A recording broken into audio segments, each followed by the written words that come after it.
Oh, Friday night, I It's believe. Friday night. We're not live, but we're the next best thing. Yes, it is our Friday night, and it's just after 6 o'clock, so we are actually on time. Although we'll post this after we're done. Yeah. Well, John, welcome back to the podcast. I know it's been a while, and so just like to tell all of our listeners that both John and I have been having some issues and with our bodies and our minds, and we neither of us were in a really good place to podcast for a while there, but we've kind of made a commitment to each other. We're going to get back at it, and because this is truly our happy place, and we do really like doing this, and obviously like to provide a service and some content for our listeners. No, that's right. And we've got a backlog of topics, which is great.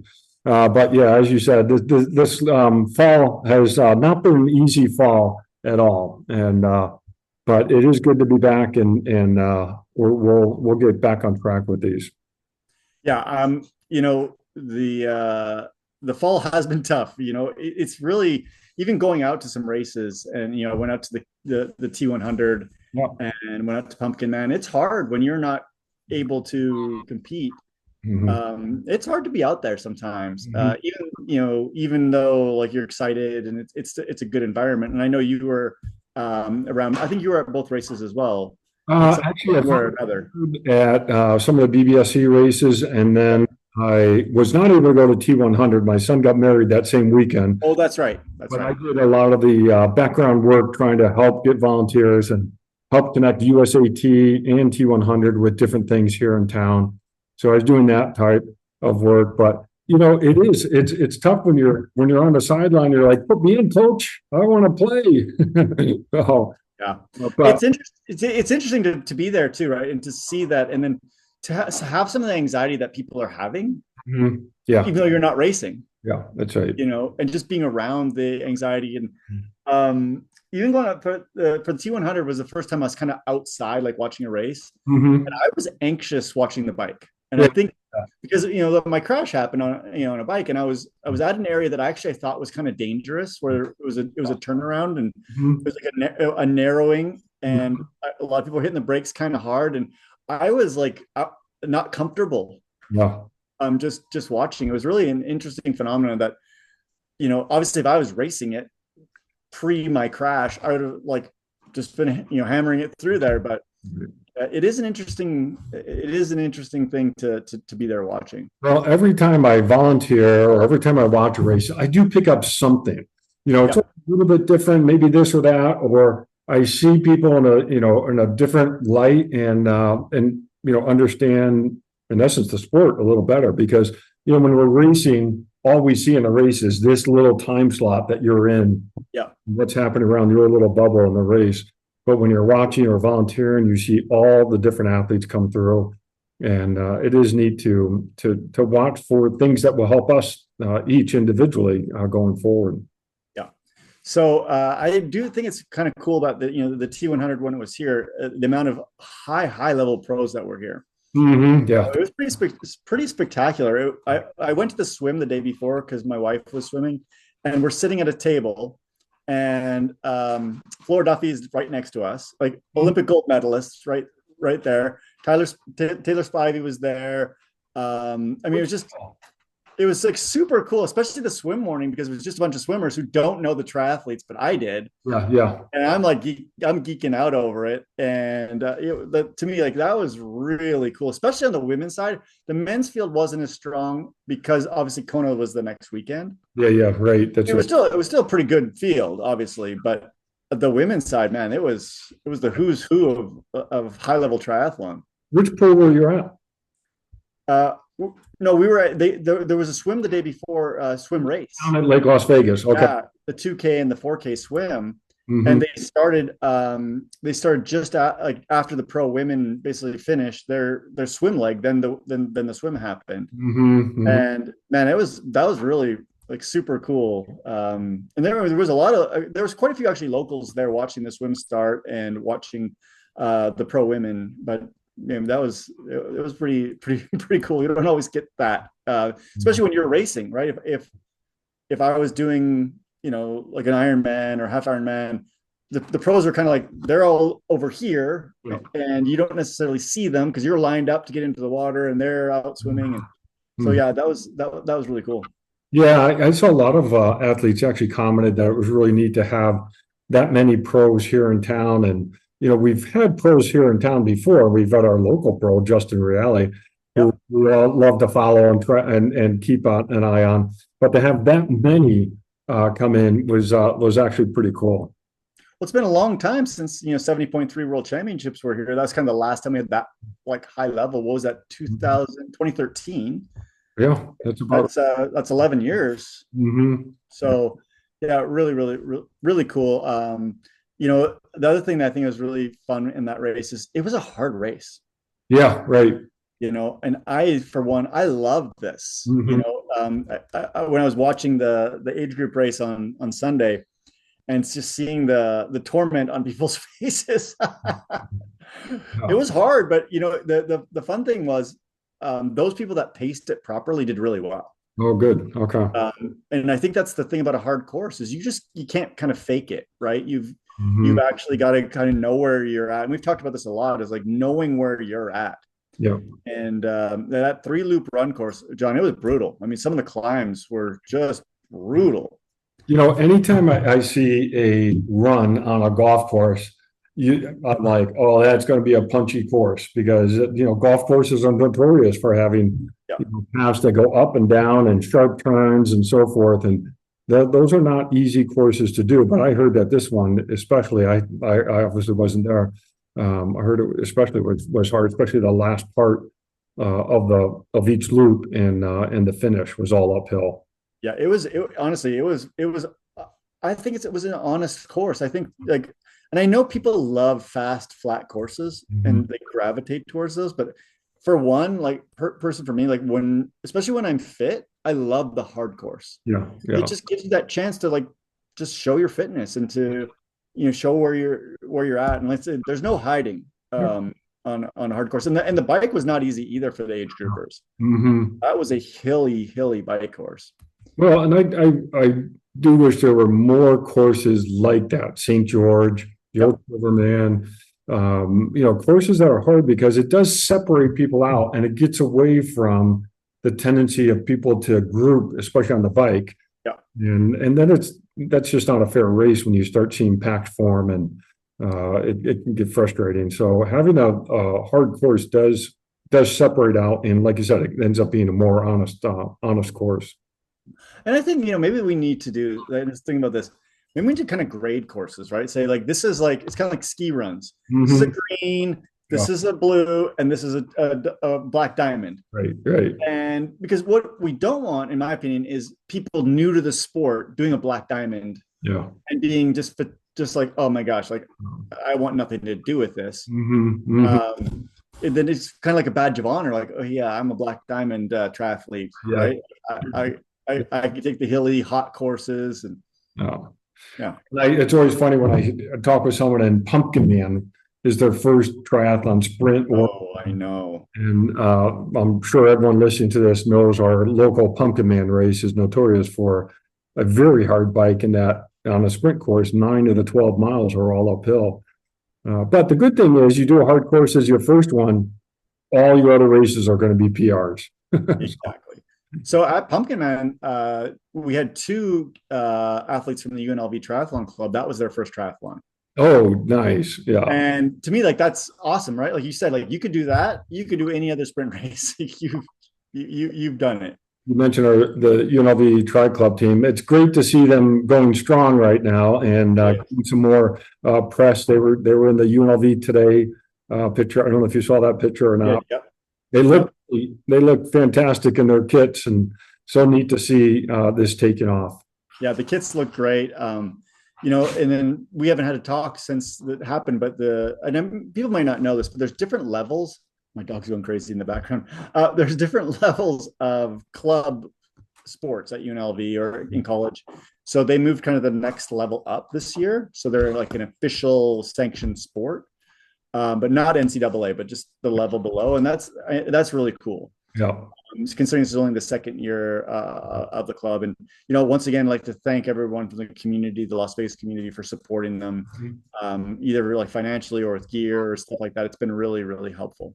Yeah, no, that is. And like you said, that's not easy. It takes a lot of effort, and it's the students driving it, which is so cool. And I know they push you for information. I get to talk with them as well, but they're really going after it and trying to get everything done right. Yeah, it's pretty awesome. Okay, so tonight we're going to talk about an article that I came across in Frontiers in Sports and Active Living. And it's called "Can the Recent Sex-Specific Evolutions in Elite Running Performances Be Attributed to Advanced Footwear Technology?" And this article, it says in elite running performances, but I think we're seeing this in triathlon as well. The gap in women's running times to men's running times it's getting closer. Oh. And we're actually seeing some really fast running performances, particularly in the post-COVID era. And the thought that comes to mind, obviously, first is footwear. And I know, John, this is an area of expertise of yours. Is footwear? I mean, you spent almost a whole career on footwear and the technology of footwear. So when you first came across this article, like, and I obviously I sent it to you, but what were your thoughts as far as the footwear side? I was really glad to see them highlight that there's a gap in using females as research subjects. And that was one of the things that was really cool from this, is they identified that there are far too few studies where females are the focus of the research project. And so I think this was an eye opener for a lot of people reading this. Was it 14% of footwear studies with super shoes or advanced technology or advanced footwear technology, they called it, were on women? That's right. So 15 out of 100 subjects are female subjects. And the funny thing is that doesn't even mean all those studies were focused on the female athlete. Right. Sometimes the studies were aggregating, they were combining the men and women data as just a single data set. And they just had female subjects as part of their main data set. So I think that was really great that they highlighted that. And I think that is something that is sort of a call to action for a lot of researchers in the last few years, is to start doing more studies involving females, because females are not just, the male version. You can't just take the male data and apply it over to the female runner in this case. So that was one thing that jumped out. How about you? What jumped out? Well, to me, I go to the same thing. It's very small number have been done on women, but what we see at least in the elite running, where this is probably more prevalent to triathlon, is that the change since these shoes have been introduced in women has been so much greater. So what was it, like almost 4% gain? It's a 3.7% gain in speed for women compared to 1.5 in men on average across distances. So we're seeing over twice the effect of these shoes in women compared to men. And then I'll just give you a little anecdote. I see more men than women racing in these shoes. Right. And I don't know why that is, but I actually was looking at this at the T100, because I was sitting on the run course and I was watching. I was like, okay, like looking at people's shoes before I even came across this. And because I started noticing this thing where many more men are in these shoes than women. But if we just look at road racing, there probably is a bigger effect in women than in men. And then, next step is looking at the mechanics of why it might be different, which is also really enlightening to me, because once again, I'm not a biomechanist. I'm making guesses, but I know you are a biomechanist. So did you kind of come across some of the same thought patterns? No, and not that the anecdote, that's really interesting. It's drawn me to some of the shoe count work that is, publicly available. That'd be interesting to go and see if they break it out, male or female, for the types of shoes athletes are wearing. But in terms of doing a running shoe study, part of what you're talking about, there's some problems with doing a running shoe study. And this paper talked a little bit about it as well. I'm pointing off here because that's where the monitor is tonight. That's okay. So if we're going to do a running shoe study, we got to buy the shoes. Yeah. You can get shoes donated, but typically when you do this type of work, it's better if you stay independent from the shoe company. And so you purchase the shoes. Well, now you got to think about what sizes to purchase. Well, every shoe, obviously pair, is going to cost money. And a lot of shoe research doesn't necessarily have a lot of funding. And so now if you buy, some of these shoes are $200+. So if you buy, 3 pairs of shoes, you're talking $600, which not a lot of labs have free access to money.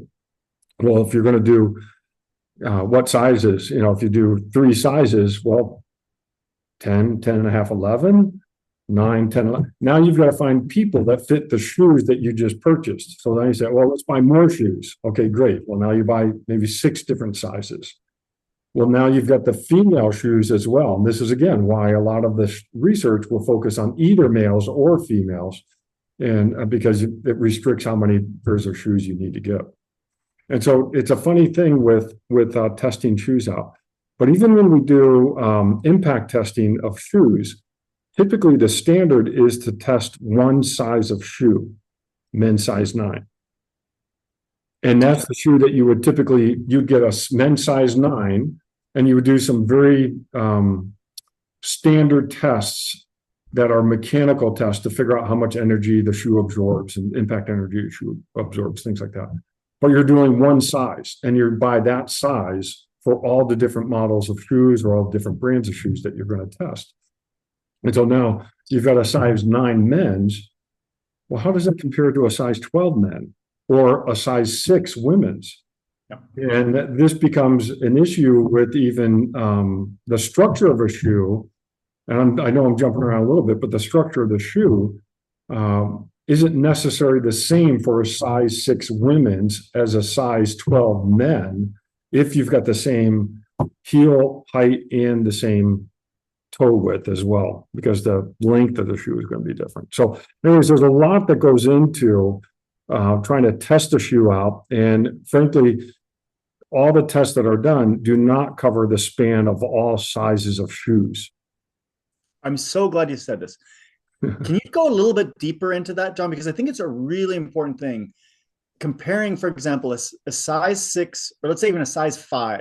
Mm-hmm. So a women's or size 5 men, let's say a size 7 women's, compared to, let's say, a size 12 men's. Yeah.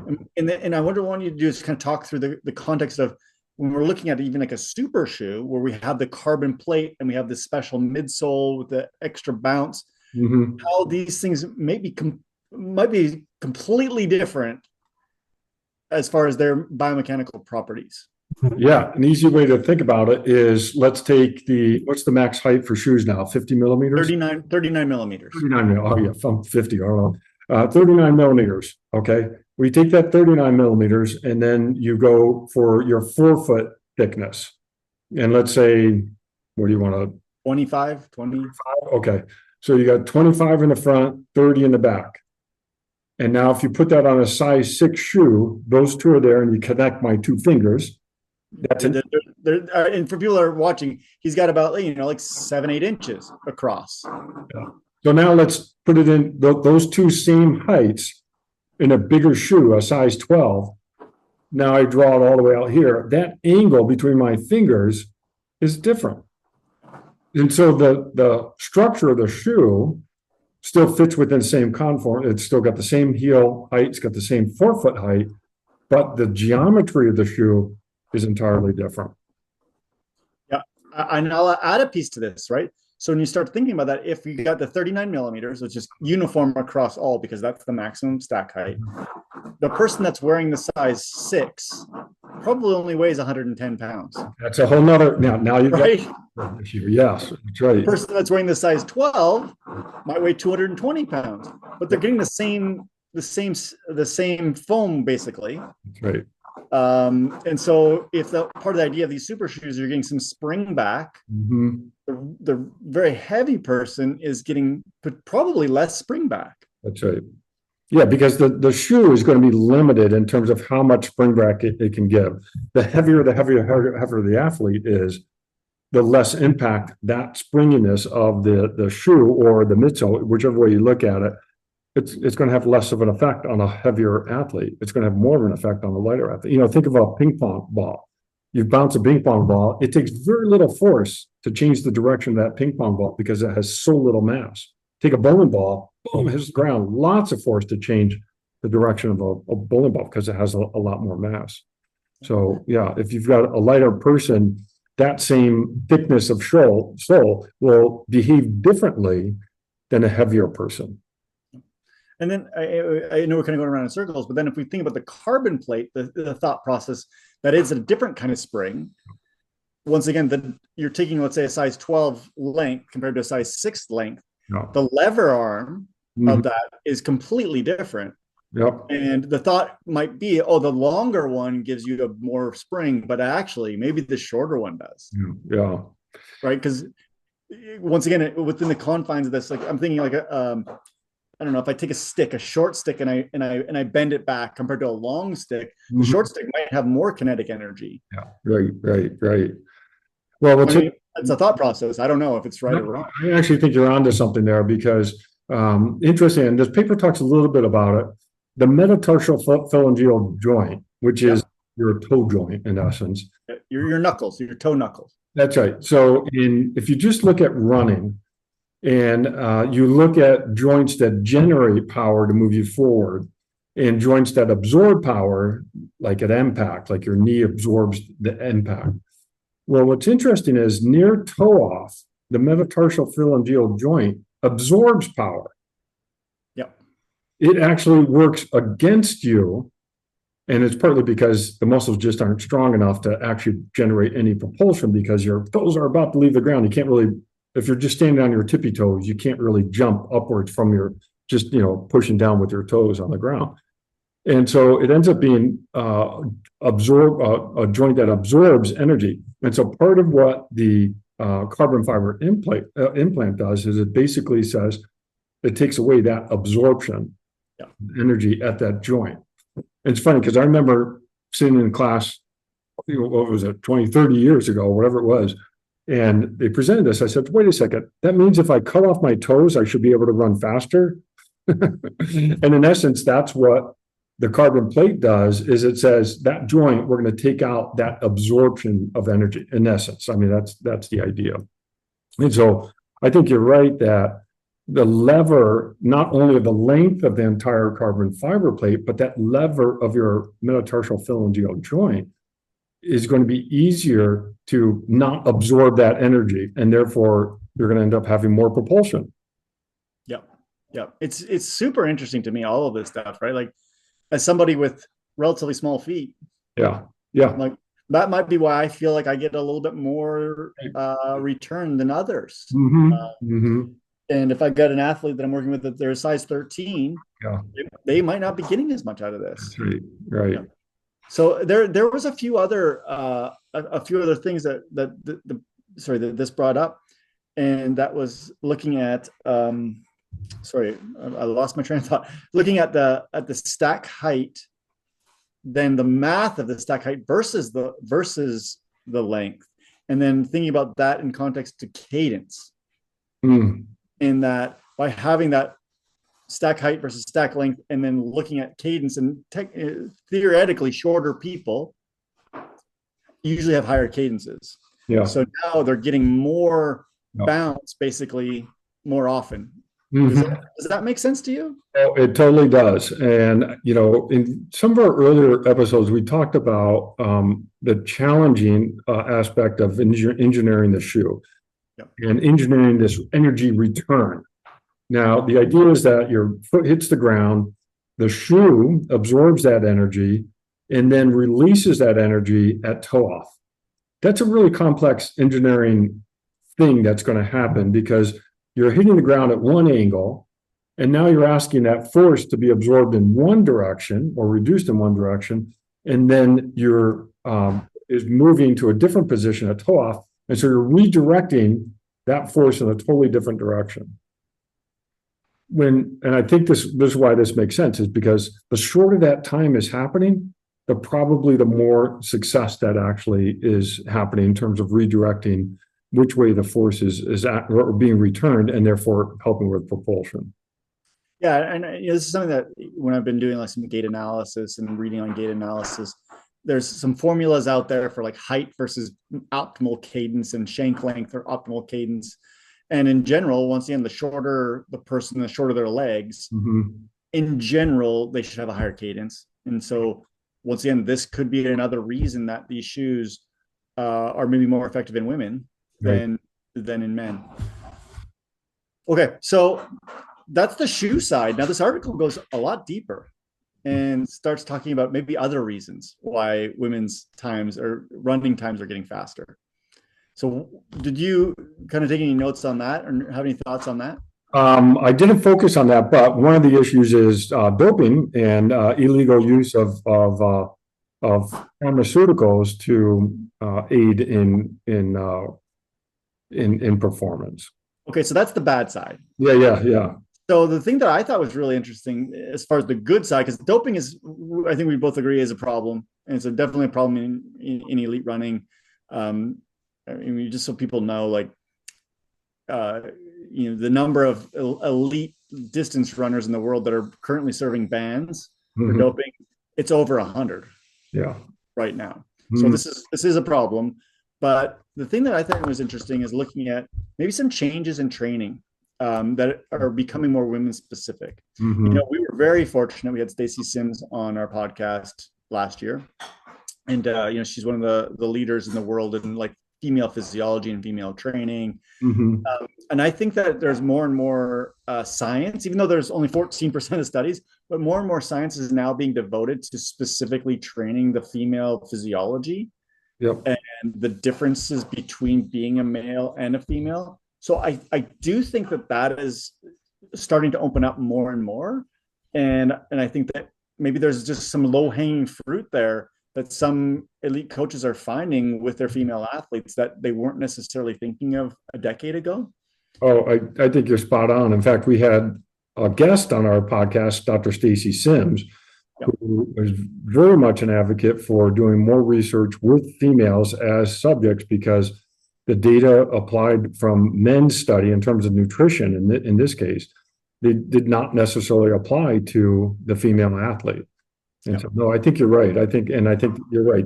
I do have that in my notes, that it is a training and nutritional advancement tailored to female physiology is something that really has been important here in these faster run times. The other thing is that this is more of a North American thing, and actually more even an American thing, maybe even into Britain now, is we're seeing just more young women in endurance sports. Than we ever have. And even if we go now to like 70.3 racing in North America, there's a lot more women in racing. I think this is still true in North America than there is in Europe. And a lot of the research, believe it or not, in this area is done out of Europe. Right. And so I do think that that's the research side, but also just the participation numbers in women are going up. And I'll say, like, things that Ironman is doing, like the Women for Try initiative, like those are really, really important as well. Because honestly, if we get more women involved, there's going to be more opportunity once again to develop women further into endurance sports. No, spot on. And one of the other things, and I'm cheating and looking at my notes, that the paper did bring up was the cooperative drafting strategies. That most likely has increased. And to your point, when you get more female high-level athletes now they're able to work together, and you're going to get a drafting benefit during the course of an endurance event. Well, especially in high-level running, right? When they're running at the paces they're running at, there is a drafting benefit. Probably not so much in, especially like age group triathlon, but in elite triathlon, you look at in the Olympics, in ITU racing, when they're actually running relatively fast paces, they're definitely drafting on the run. Yeah. And if it's 1 or 2%, that is important. And we didn't used to see this as much Mhm. in elite women racing in triathlon. No, totally. And in the marathons that this paper is focused on, I mean, now you've got packs of high level women who are competing as opposed to 15 years ago that did not exist to that extent. The one thing in marathon that is interesting too, and the I can't remember the lady that just set the world record in the marathon in Chicago. Well, she had male pacers, right? Mm-hmm. That could easily run the 209 that she ran. And I think that also does make a difference when you've got male pacers and blocking the wind for you. Mm-hmm. Mm-hmm. Although I watched some of the race, a lot of it they weren't blocking the wind for her, but some of it they were. So, what other things do you think of as far as other reasons other than doping? For females outpacing men, By yeah, closing the gender gap, basically. um, Or do you know of any? Off the top? I'm sorry, kind of shot one at you there. the big ones we've touched on. I think we should go a little deeper into nutrition because I know you spoke of that. So, what are your thoughts on maybe the changes in nutrition? Well, nutrition and hydration strategies is critical for women to pay attention to menstrual cycle. And that is something that, again, going back to Stacy Sim, she was very much an advocate for tailoring hydration and nutrition to menstrual cycle. Yeah, I agree. And the other area that I was going to get into, and I don't remember if we talked too much with Stacy about this.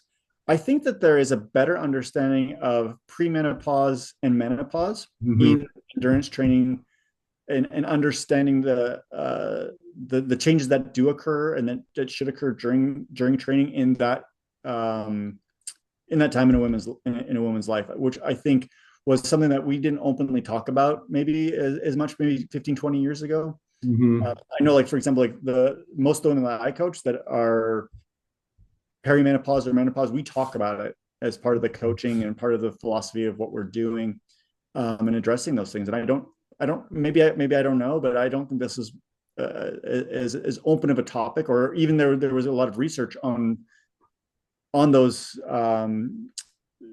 two stages of life Mm-hmm. 15 or 20 years ago. Yeah, I don't know, but as you were talking, whatever you said sort of triggered my thought that the other aspect that we're not touching on is being able to be a professional female runner. Yeah, that you're very true. The prize money has changed and the sponsorship money has changed. Yeah. Mm-hmm. And so now you've got maybe more women. I don't know. This is just anecdote. Maybe more women staying in the sport for a longer period of time, which gives that opportunity to improve performances that way as well. And I think we've seen a lot of this in triathlon too. Is oftentimes I think historically, if you had a baby, that was kind of the end of your career. Yeah, yeah. And now this is not a thing. And I really do think, like, even organizations like the PTO, that have basically you go into this kind of holding pattern with your ranking as you have your child, and I mean, those are important things that allow women to once again have a family, have kids, and then continue on in the sport. And we've seen some unbelievable postpartum women racing, especially in triathlon, and the results that they're having sometimes are better than before they had children. We wouldn't have seen those results before. Yeah. Yeah, so just the socially acceptable athlete, being able to be trained or training for a career, the norms have changed over time. Yeah. And so, yeah, I'm sure there's others that we haven't hit on, but I think it's really interesting to think about that. And and even in the context of when we look at age group women in triathlon, if you look at even 10 or 15 years ago, I was kind of perusing some results. They're faster. Yeah. Women, and in comparison to the men. right? And it's specifically on the run splits. I think you can attribute a lot of that more to the run splits, No. which is, I think is phenomenal. Yeah. So those are just some Let's thoughts. tie it back to the age group triathlete, either male or female, at this point with the super shoe, the AFT, the advanced footwear technology shoes. Both of us are proponents for the shoes, and but how do you take this information and apply it to age group athletes that you work with? Yeah. Number one, you got to bite the bullet and do it. Like, it's just to me, it's like compared to, for example, like a new set of wheels, Mm-hmm. you're going to get way more out of this, like statistically, especially a smaller female athlete. Mm-hmm. At least that's what the research says. Yeah, yeah. And this paper supports that. Yeah, and I actually coach several smaller female athletes, and Mm-hmm. I'm like, you got to be, in these shoes. Yeah. And I know the part of the hesitation is the price tag, right? The $250 or whatever. Yeah. So what I've been telling people is, hey, listen, buy last year's model. Mm-hmm. Yeah, it was good. Like for $130. Yeah. It hasn't improved that much. Yeah, right. Right. You don't have to go and buy this year's model. Buy last year's model.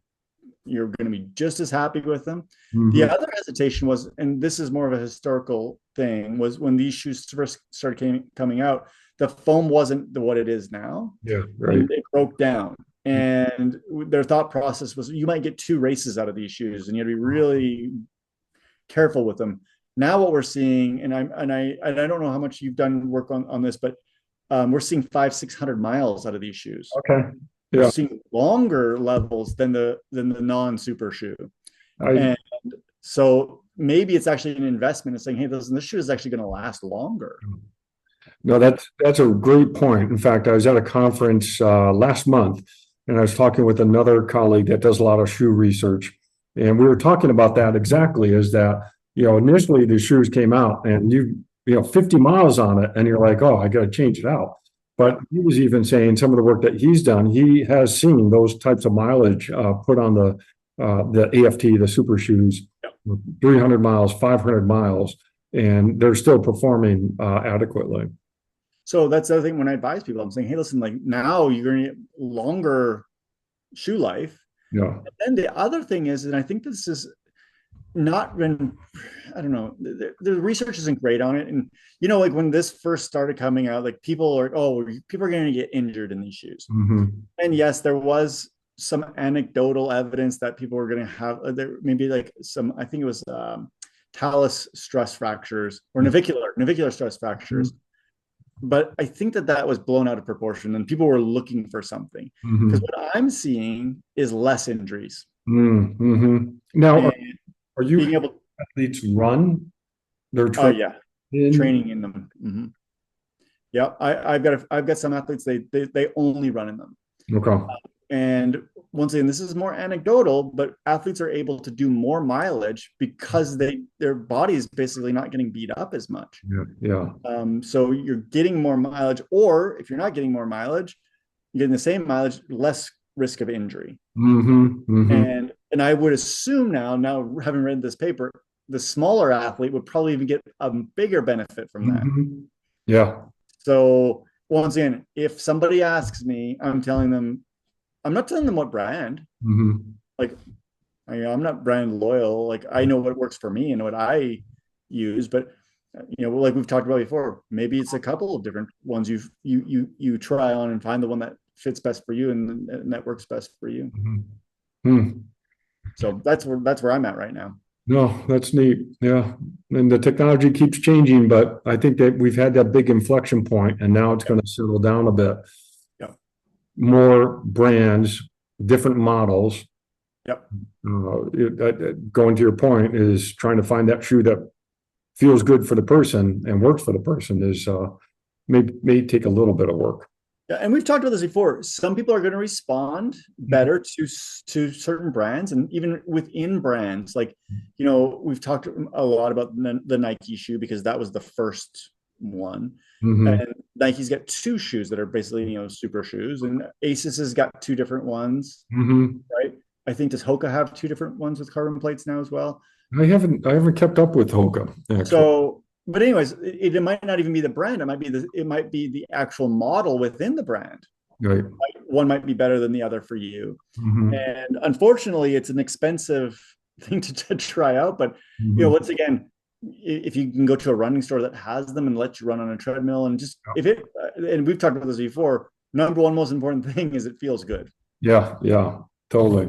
And I think it's important, and you mentioned this, is, when you look at a shoe that says 4% better, or, some of the data we're looking at here, anywhere from 2% to 8% improvement. Those are averages. Those are averages, yeah. So if you're shooting for an average 4%, that means some people had a better improvement, some had less of an improvement. And so it is just a matter of finding that shoe where you're on the better side of that even. Yep, exactly. And once again, if you don't have the ability to even like really test them out or whatever, if you got your local 5K that you do, Hmm.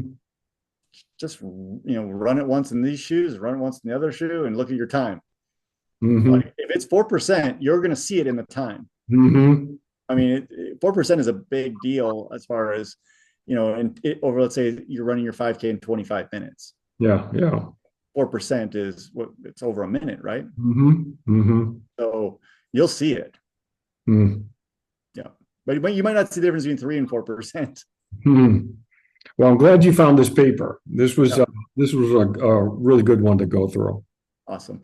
All right. Well, hey, John, this is so glad. So you made me so happy that we were doing this again. Yep. And we're both pseudo on the mend and getting there. So I hope we can continue doing this. I hope so. And we'll soon be doing some podcasts from the other side of the world. So Oh, I'm it'll be fun. so looking forward to podcasting from New Zealand. So, Hey, have a great weekend. all right, you too. Take care. Bye.